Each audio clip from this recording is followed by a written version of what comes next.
parties going forward, because it's only it's about 19 months to elections. And now we're looking at a weakening ODM, at least in as far as perception is concerned, and there's an admission that yes, there's a problem here.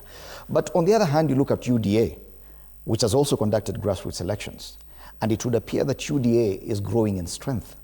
Recently, we saw President William Ruto come back to the Mount Kenya region. He traveled to Nyeri twice in 1 week. And people are saying, yes, he's reintroduced the battle or the scramble for the mountain. So even as ODM and other parties struggle in as far as strength is concerned, the UDA party, especially given the fact that they've carried out their grassroots elections, appears to be growing in strength. Do you agree that that is a reality and that the president has reignited the scramble for the mountain? So what has happened, and in a nutshell, let me say this in a nutshell. So what will happen, first of all, 1 minute for ODM. ODM will either, the faction with the people, led by Winnie, Aida, and other team I've mentioned, they'll fight for the control of the party and win it. Once they got the control, they'll join the united opposition, because the people, 75% are the united opposition. Oh, you anticipate that? Yes, yes, I can tell you. I can tell that one. I can tell you. I mean, I went to school to study political science.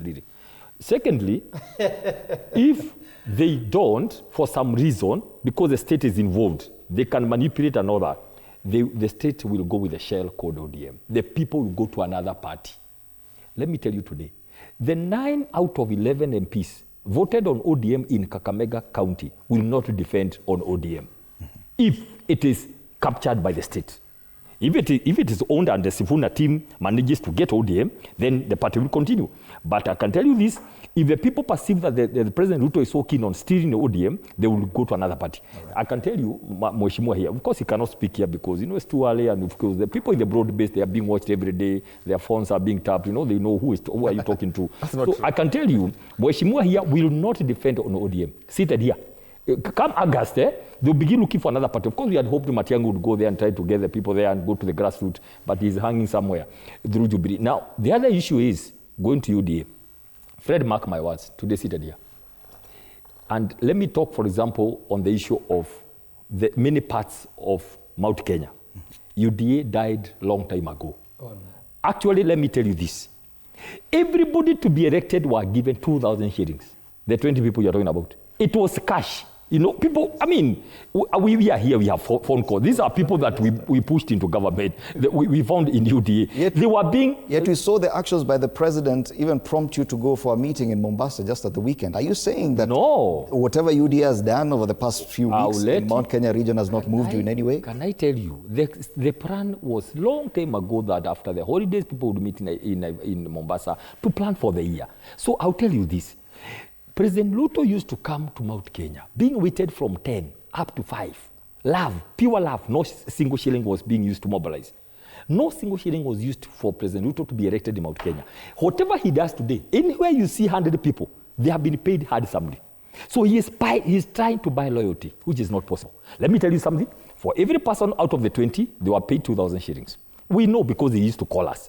Now listen. And they would tell us, well, we have been asked to come and be jail. Let's just join the whatever because of the money. So I can tell you, you cannot buy love. The president has discovered, look at the speech. He began by saying, yani mimi naeza kuacha, Already that is painful speech. He could sense the pain. He can't see the love. He can't see whatever happened.